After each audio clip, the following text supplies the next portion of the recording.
விருத்தாச்சலத்தில் வாடகை பாக்கி தொகை மற்றும் கடை டெண்டர் பிரச்சினை காரணமாக கடந்த 3 வருடத்திற்கு முன்பு கடைகள் மூடப்பட்ட தினசரி காய்கனி மார்க்கெட் பகுதி தற்போது வியாபாரிகளின்றி வெறிச்சோடி காணப்படும் நிலையில் நகராட்சி துப்புரவு பணியாளர்கள் குப்பைகளை கொட்டி குப்பை கிடங்காக மாற்றி வருகின்றனர்.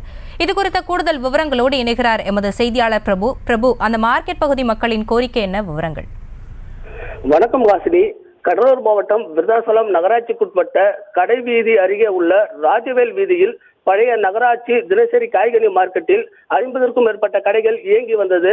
இந்த காய்கனி மார்க்கெட்டில் நகர்ப்புறம் மற்றும் கடை வீதி பகுதிக்கு வருகை புரியும் விருத்தாச்சலம் சுற்றுவட்டார கிராமப்புறங்களைச் சேர்ந்த பொதுமக்கள் தங்களுக்கு தேவையான காய்கனிகளை வாங்கி சென்று வந்த நிலையில் கடை டெண்டர் பிரச்சனை காரணமாகவும் நகராட்சிக்கு செலுத்த வேண்டிய வாடகை பாக்கி தொகை பிரச்சனை காரணமாக அங்கு காய்கறிகள் விற்பனை செய்த வியாபாரிகள் வெளியேறியதாக கூறப்படுகிறது.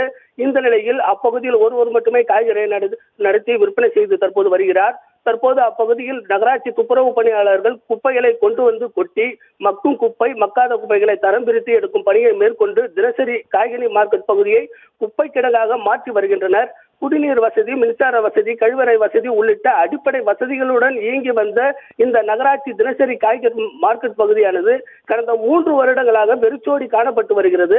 நகர்ப்புறங்களில் அதிகரிக்கும் மக்கள் தொகை பெருக்கம், வாகன பெருக்கத்தால் போக்குவரத்து நெரிசலில் சிக்கி நாள்தோறும் மணிமுத்து ஆற்று பாலத்தை கடந்து காட்டுக்கூடலூர் செல்லும் சாலையில் இயங்கி வரும் தினசரி காய்கறி மார்க்கெட் பகுதிக்கு சென்று பொதுமக்கள் தங்களுக்கு தேவையான காய்கறிகளை அன்றாடம் வாங்கி சென்று வருகின்றனர்.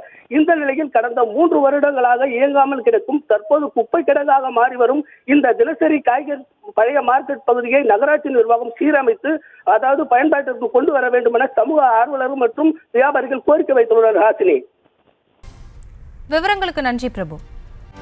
செய்திகளை உடனுக்குடனும் துல்லியமாகவும் தெரிந்து கொள்ள சப்ஸ்கிரைப் பண்ணுங்க.